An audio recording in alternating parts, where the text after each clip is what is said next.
Hello friends, ఈరోజు మనము బియ్యం నానబెట్టకుండా ఓన్లీ మినపప్పు నానబెట్టుకొని బియ్యం పిండి వేసుకొని మంచి దోశ చేసుకుందాము. కొన్ని టిఫిన్ సెంటర్స్లలో ఈ విధంగానే చేస్తారు, చాలా బాగుంటుంది. ఒక కప్పు మనం మినపప్పు తీసుకొని నానబెట్టుకోవాలి. తర్వాత అది నానినాక అది రుబ్బే ముందు ఫస్ట్ ఒక 2 కప్పుల బియ్యం పిండి కొంచెం గట్టిగానే కలిపి పెట్టుకోవాలి. తర్వాత మినపప్పుని మిక్సీలో వెట్ గ్రైండర్ ఉంటే వెట్ గ్రైండర్లో వేసుకొని ఈ పిండిలో వేసుకొని బాగా కలపాలి, బాగా కలిసిపోవాలి. కలిపినాక మళ్ళీ ఒక కప్పు బియ్యం పిండి వేయాలి, వేసి బాగా కలపాలి. ఎలా అంటే అది క్రీమీ టెక్స్చర్ రావాలి, అలా కలపాలన్నమాట. ఈ కలపటంలోనే ఉంటుంది. బాగా ఒక 5-10 మినిట్స్ అట్లా దాన్ని బీట్ చేసి చక్కగా కలిసిపోతుందంటే ఒక కప్పు మినపప్పు 3 కప్పుల బియ్యం పిండి వేసుకుంటాం అన్నమాట. తర్వాత మూత పెట్టేసి దాన్ని ఫర్మెంట్కి వేస్తే నెక్స్ట్ డే మార్నింగ్కి అది చక్కగా పులిసి పొంగి ఉంటుందన్నమాట పిండి.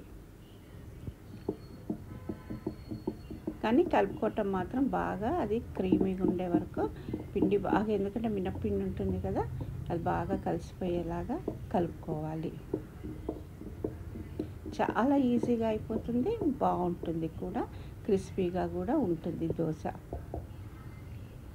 చూడండి, మూత పెట్టేసి నేను నెక్స్ట్ డే మార్నింగ్ చూస్తే చూడండి పిండి ఎంత బాగా పులిసి ఉంది, మంచి ఫర్మెంట్ అయింది.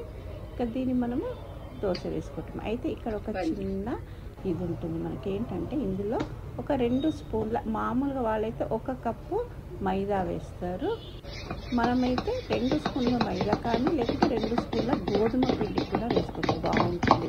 ఆ రెండుకి ఏదన్నా ఒకటి వేసుకొని మళ్ళీ ఈ పిండిని బాగా కొంచెం ఉప్పు వేసి బాగా కలపాలి. వాళ్ళైతే కొంచెం సోడా కూడా వేస్తారు, నేను చూసాను అది. కాకపోతే వాళ్ళు 1 కప్పు వేస్తారనమాట ఈ మెజర్మెంట్కి. తర్వాత మనం దోశ పెనం పెట్టుకొని దోశ వేసేసుకోవటమే.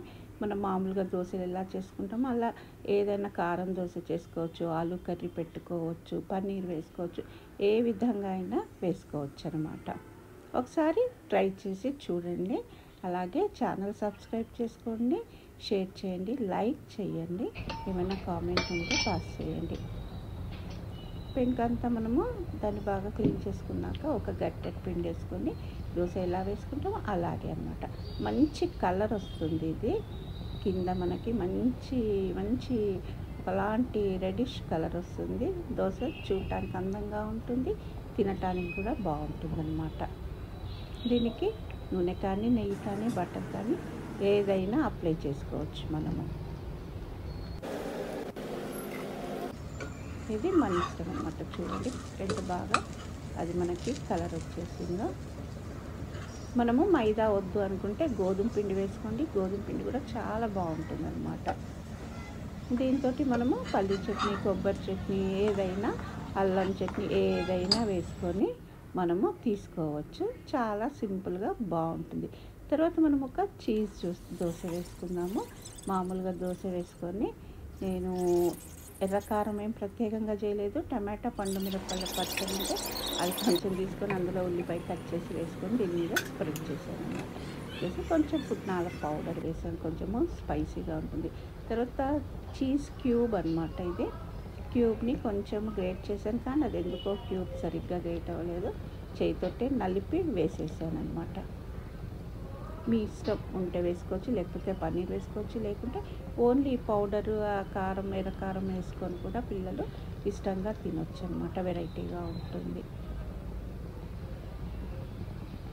ఇవన్నీ మన క్రియేటివిటీ, మన ఇష్టము, మన టేస్ట్ని బట్టి చేసుకోవచ్చు.